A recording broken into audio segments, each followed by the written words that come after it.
imirimo urimo gukora izakuvugira igihe uzabugeze mu mwijima w'icuraburindi, igihe uzabugeze mu kigeragezo, igihe uzabugeze ahakomeye, igihe uzabugeze ahazamuka. Twumvise ko Yesu igihe twahura yarampumurije arambwira ngo iyo niyo nzira, komeza uzamuke. Igihe narimo kuzamuka ku musozi w'ikigeragezo, naringiye ku musozi w'Imana, mpura na Yesu ari gutembera, arambwira komeza uzamuke, iyo niyo nzira we, komeza uzamuke.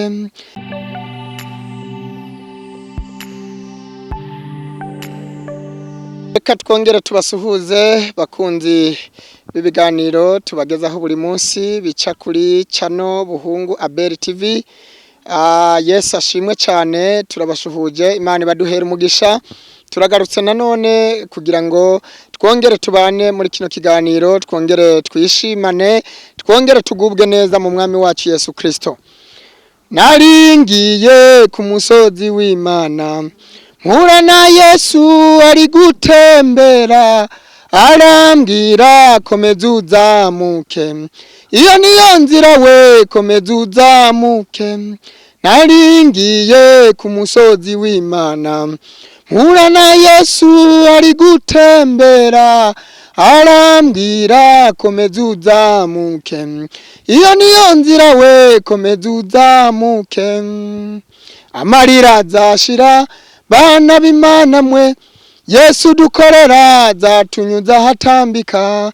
Amarira azashira bana b'Imana mwe, Yesu dukorera zatunyuza hatambika. Yesu dukorera azatunyuza ahatambika. Amarira azashira, ntabwo uzahorurira mu izina rya Yesu. Amarira azashira, ntabwo uzahora ku musozi w'ikigeragezo. Yesu azakunyuza ahatambika. Imana yaduhamagaye ibikomeye izabyorosha, azakunyuza ahatambika. Imana ishimwe cyane. Naringiye ku musozi w'Imana, mpura na Yesu ari gutembera. Ndakwifuriza guhura na Yesu uyu munsi. Imana ishimwe cyane, ngo yarambwiye ngo komeza uzamuke, iyo niyo nzira. Ni mu gihe twari ku musozi, umusozi utatworohereza, umusozi utatworoheye, umusozi w'ikigeragezo. Ikigeragezo ni umusozi ukomeye cyane, ni umusozi uzamuka. Haleluya. Yesu ahumuriza umutima wanje, arambwira ngo komeza uzamuke, wicika intege, iyo niyo nzira. Imana ishimwe cyane. Ibigeragezo n'ibiryo by'umukirisitu, nibyo bidukomeza. Imana ishimwe cyane. Rero Imana ikugirire neza aho uri hose, ntukandwe, ntuterwe ubwoba n'ibyo ubona. Ibyo byose ubona, ibyo bimeze nk'imisozi iguhanamiye, Uwiteka araje abihindure amataba cyangwa se ibibaya. Nasomye ijambo rirambwira ngo Abisirayeli igihe barimo barahunga, ingabo za Farawo zibari inyuma, barareba imbere bakabona inyanja, bareba inyuma ingabo za Farawo zibari inyuma, bareba iburyo n'ibumoso bakabona ibisozi birebire batabasha kurira, ngo batakira Mose. Baravuga ati, Mose we, kuki watuzanye gupfira hano hantu? Mbega iwacu ntamva zari ziriyo. Mose nawe ngo atakira Imana. Imana ishimwe cyane. Mose ngo atakira Imana. Haleluya. Ngo atakira Imana, aravuga ngo Mana, abantu wampaye, abantu wampaye barangoye, barampindukiriye. Imana ishimwe cyane. Ngo Imana iramubwira ngo icyo ufite n'igiki mu ntoke? Ngo arasubiza ngo aravuga ngo mfite inkoni.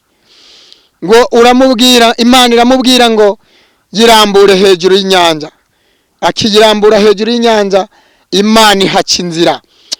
Haleluya. Imana ica inzira aho batabona inzira. Gutabarwa kwabo kuba kurabonetse. Imana ihabwa icyubahiro cyane. Ngo maze ngo banyuramwo nko ku butaka ahantu humye. Imana ihabwa icyubahiro cyane. Maze ngo barambuka ngo bagera hakurya. Ariko ngo Imana inangira umutima wa Farawo, ngo abanyegiputa ngo barabakurikira. Ijambo ry'Imana rirambwira ngo umuntu wanyuma mu Bisirayeli yashinze ikirenge imusozi. Umuntu wa nyuma nawe mu ngabo za Farawo avuye imusozi ashinze ikirenge mu nyanja. Maze ngo Imana ibwira Mose ngo niyongere arambura inkoni hejuru y'inyanja, maze ngo amazi araterana. Imana yiheshereza icyubahiro ku ngabo z'abanyegiputa, ku ngabo za Farawo. Maze ngo Miriyamu ngo abibonye mu gihe bari bageze hakurya, ngo atera indirimbo yo gushima. Shima Imana ku mirimo n'ibitangaza Imana imaze kugukorera, kuko izakomeza ikore n'ibindi. Iyi yakoze ibya mbere ntiyananirwa n'ikibazo cyawe. Imana ishimwe cyane. Hari inyanja ikuri imbere, asifiwe Yesu. Hari ingabo za Farawo zikuri inyuma, ndavuga ibigeragezo, ariko Imana ije kwiheshereza icyubahiro ku ngabo za Farawo zikuri inyuma. Ndavuga ibigeragezo n'inyanja ikuri imbere, Imana irayicamwo kabiri wambuke ahameze neza. Imana ishimwe cyane. Haleluya, asifiwe sana Yesu. Ndakubwira Imana yangiriye neza, Imana yandinze kuva mu buto bwanje kugeza uyu munsi. Ihabwa icyubahiro cyane. Iyo niyo ndakubwira uyu munsi, kandi nzi neza ko ntacyo uzabasha kuba naho ibikurwanya byasuriranya, ariko Uwiteka abasha kukurwanirira muri ibyo byose, kandi amaherezo nukunesha. Amaherezo ni intsinzi, amaherezo kuko umwami wacu yanesheje urupfu na kuzimu, nawe arakuneshereza. Imana ishimwe cyane. Haleluya.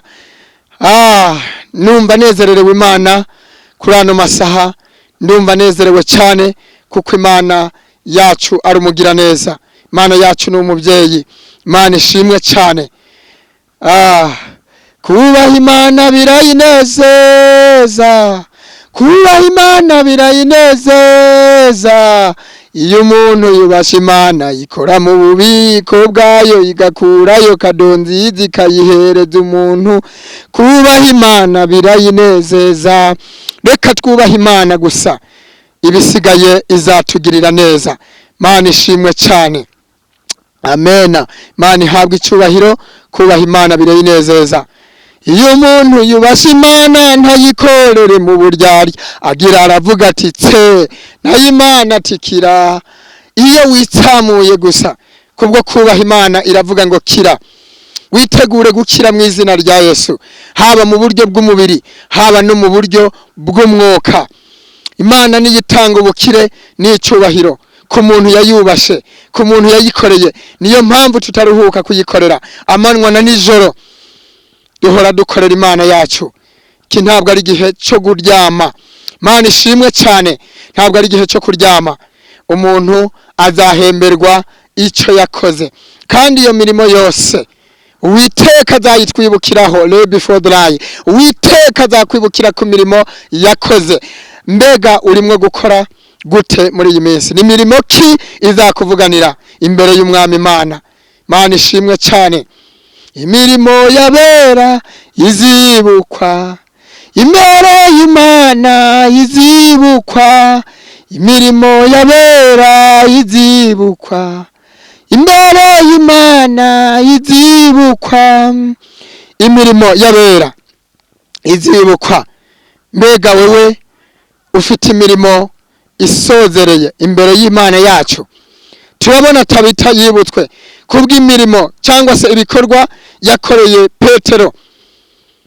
Imana ishimwe cyane. Hari abantu bazi gushaka imigisha. Ubushize twarakoze ikiganiro kivuga ngo imigisha umuntu ntayivukana, irakorerwa. Umuntu arayikorera. Imana ishimwe cyane. Tabita yakoreye imirimo. Abapfakazi abadodera imyenda, afasha imfubyi n'abapfakazi. Yafasha Petero, yambara kostime amwambitse. Igihe yapfuye ngo abo yagiriye neza bararira cyane, amarira arazamuka agera ku Mana, bituma abasha kuzuka yongera kubaho. Imirimo iravuganira umuntu. Imana ishimwe cyane. Asifiwe sana Yesu. Ufite imirimo uri gukora inezeza Imana yacu, kuko ingwe ibasha gukora mu bubiko ikaguhereza kado. iyo urimo guhinga ubuzi kuzasarura. Mana ishimwe cyane. Mbega urimo guhinga hehe? Mbega urimo guhinga gute? Imirimo urimo gukora izakuvugira igihe uzabugeze mu mwijima wicura burindi, igihe uzabugeze mu kigeragezo, igihe uzabugeze ahakomeye, igihe uzabugeze ahazamuka. Twumvise ko Yesu igihe twahura yarampumurije arambwira ngo iyo niyo nzira, komeza uzamuke. Igihe narimo kuzamuka ku musozi w'ikigeragezo, mbega wewe urimo gukora imirimo izakuvuganira, Imana izakwibukiraho. Twumvise ko imirimo y'abera izibukwa. Mana ishimwe cyane. Murakoze cyane mwebwe mukunda ibiganiro byacu, mukanda subscribe, mukora comment, mukora na share kugira ngo musangize abandi ubu butumwa bwiza, imirimo y'Imana igere kure, Yesu yamamare. Mbega Yesu yamamare cyangwa ntiyamamare? Muririmbyi aravuga ngo Yesu ni yamamare. Mana ihabwe icyubahiro cyane. Niyamamare, niyamamare, umwami wacu niyamamare, niyamamare, agira neza niyamamare, niyamamare, aratabara niyamamare, niyamamare, akiza uburwayi niyamamare, niyamamare. Mana yacu niyamamare. Mana ishimwe cyane. Reka twamamaze inkuru nziza, dusharinga ku bandi, ku nshuti zacu hirya no hino, kugira ngo Yesu arusheho kwamamara, abantu benshi bafashwe n'ubutumwa bwiza. Mana ihabwe icyubahiro. Rero ntabwo tubaburambira, mu ibindi byinshi muzabitubaza ku nimero yacu, mudusaba kubasengera cyangwa se mutugezaho ibyifuzo byanyu kugira ngo turusheho kufashanya kwikoreranira imitwaro, kuko ijambo ry'Imana riravuga ngo ababiri barutumwe. Ababiri barutumwe, niko no mu mugani w'isi bivurwa ngo ababiri bishumwe. Hari n'irindi jambo nasomye ngo ababiri basumbumwe cyangwa se barutumwe, ngo babiri iyo baryamanye barasusurutsanya. Reka rero twibanire muri ibi biganiro. Imana ibampera umugisha cyane. Nimero zacu ni 078 58 64 705. Abari kure mwibuka gushyiraho kode y'igihugu, bityo muratubona kuri iyo nimero iba kuri WhatsApp. Ni karibu dusenga n'Imana, ni karibu tubwire data ibitugoye byose, nawe ariteguye kutugirira neza. Ijambo ry'Imana riravuga ngo tumuzanire byose, ibiturusha, ibituremerera, ibitugoye tubimuremeke. Niwe wenyine ubasha kubyikorera kandi akagira icyo abikoraho. Imana ihabwe icyubahiro cyane. Imana nyene amahoro ibampera umugisha. Reka dusenge. Mana yacu urera kandi urakiranuka, uragahora ku ngoma iteka ryose.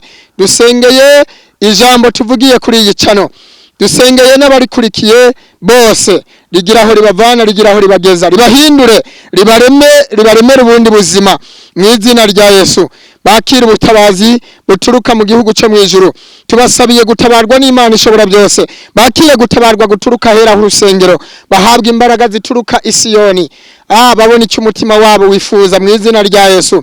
Duhana umugisha n'abadukurikira bose, kandi ikimenyetso cy'ibyiza kize kuri bo mu izina rya Yesu, nkuko tubibona muri Zaburi 8:7, 8:7, 8:6-17. Babona ikimenyetso cy'ibyiza. Urakoze Mana yacu ko ubagiriye neza, kandi urakoze kutanze umugisha, kandi urakoze ko hari icyo ukoze. Urakoze ko ijuru ritabaye, reka babone ubutabazi bwihuse, kandi babone kugirirwa neza n'Imana yampamagaye. Urakoze Mana yacu, bana natwe twese, kandi ukomeze kutugirira neza, ukomeze kutwagura, ukomeze kuturindira umubiri n'ubugingo, kandi uzaduhe iherezo ryiza, uzaduhe kurangiza neza, uzaduhe kurangiza amahoro. Urakoze, nibyo dusabiye abadukurikiye bose.